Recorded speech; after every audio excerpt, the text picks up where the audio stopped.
সুপ্রিয় দর্শক শ্রোতা, আজকে আমি একটি কবরস্থানের মাঝে আছি। কত মানুষ এখানে দেখেন শুয়ে আছে। আমরা কি জানি কিভাবে কবর জিয়ারত করতে হয়? অনেকেই কিন্তু জানি না। আজকের এই ভিডিওর মাধ্যমে আমি নিজে প্র্যাকটিক্যালি দেখিয়ে দেবো যে কত মুর্দা শুয়ে আছে। কিন্তু আমরা কবরস্থানের পাশে আসি না কেন? আমরা ভয় পাই যে আমরা কিভাবে কবর জিয়ারত করব। সর্বপ্রথমে কি করতে হবে জানেন?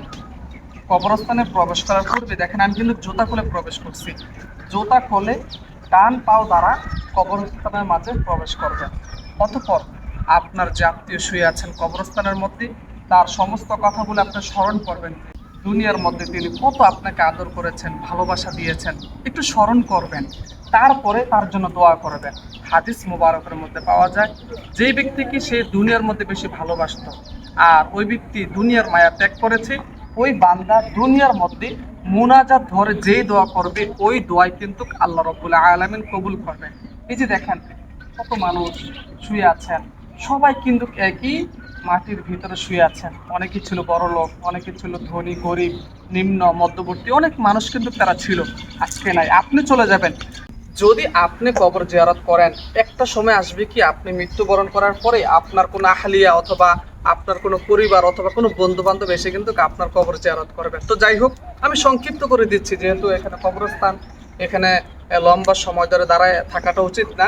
তো সর্বপ্রথমে কি করবেন, একটু নিমজ্জিত হবেন। চোখটাকে পানি ছেড়ে দিবেন। এক ফোঁটা পানি যদি আপনার চোখ দিয়ে যদি বের হয়ে যায়, প্রত্যেকটা কবর আযাব কিন্তু আল্লাহ রাব্বুল আলামিন মাফ করে দিবেন। সুবহানাল্লাহ। তো সর্বপ্রথমে সূরাতুল ফাতিহা পড়বেন, সূরাতুল ইখলাস পড়বেন।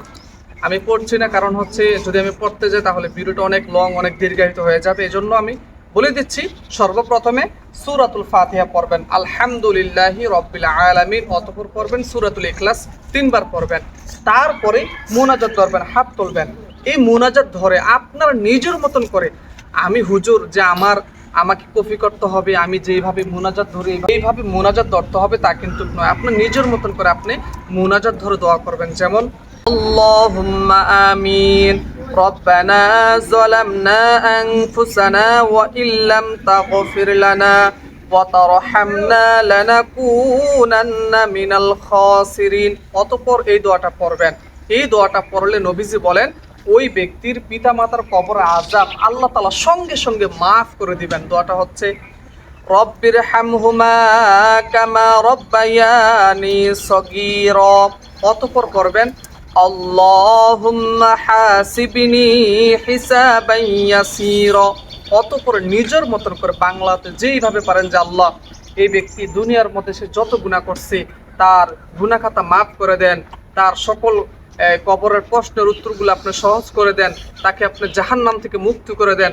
এইভাবেই নিজের মতন করে বাংলাতে দোয়া করতে থাকবেন। অতঃপর করবেন বিরহমাতিকা ইয়া আরহামার রাহিমিন। প্রিয় দর্শক, আমি যেভাবে কবর জিয়ারত করেছি সেম এইভাবে যে করতে হবে তা কিন্তু নয়। আপনার নিজের মতন করে আপনি কবর জিয়ারত করতে পারবেন, তাতে কোনো অসুবিধা নেই।